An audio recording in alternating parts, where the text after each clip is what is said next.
കുളപ്പള്ളി ശ്രീ അന്തിമഹാകാളൻകാവിൽ രാമായണ മാസാചരണത്തോടനുബന്ധിച്ച് ആനയൂട്ട് നടന്നു. ക്ഷേത്രം തന്ത്രി കല്ലൂർ ദേവദാസ് നമ്പൂതിരിപ്പാടിന്റെ മുഖ്യ കാർമ്മികത്വത്തിലായിരുന്നു ചടങ്ങുകൾ. രാവിലെ ഉദയാസ്തമന പൂജയോടെയാണ് ചടങ്ങുകൾക്ക് തുടക്കമായത്. തുടർന്ന് മഹാഗണപതി ഹോമവും ഭഗവത് സേവയും നടന്നു. തന്ത്രി കല്ലൂർ ദേവദാസ് നമ്പൂതിരിപ്പാടിന്റെ മുഖ്യ കാർമ്മികത്വത്തിലായിരുന്നു ചടങ്ങുകൾ. വിശേഷ പൂജകൾക്ക് ശേഷം ആനയൂട്ട് ആരംഭിച്ചു.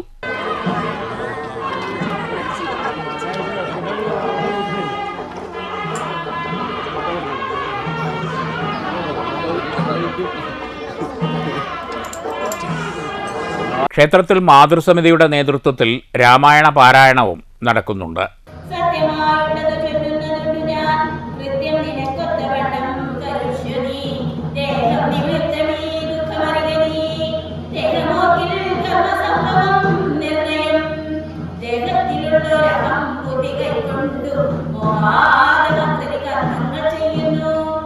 ഓഗസ്റ്റ് 7-ന് നാലമ്പലം തീർത്ഥയാത്രയും സംഘടിപ്പിക്കും.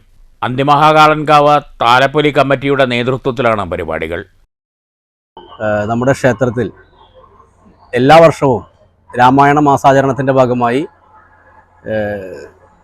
ക്ഷേത്രതന്ത്രി കല്ലൂർ ദേവദാസ് നമ്പൂതിരിപ്പാടിൻ്റെ മുഖ്യ കാർമ്മികത്വത്തിലാണ് ചടങ്ങുകൾ നടക്കുന്നത്. ഈ വർഷം ഉദയാസ്തമന പൂജയും മഹാഗണപതി ഹോമവും ഭഗവത് സേവയാണ് നടത്തപ്പെടുന്നത്. അതിൻ്റെ കൂടെ തന്നെ അന്തിവളങ്കാവിൽ ആദ്യമായിട്ട് ഒരു ആനയൂട്ടും കൂടി ഈ വർഷം മുതൽ നടത്തുന്നുണ്ട്. നാട്ടുകാരുടെ മുഴുവൻ സഹകരണത്തോടു കൂടിയാണ് എല്ലാ ചടങ്ങുകളും നടത്തപ്പെടുന്നത്. News centre, Shoranur.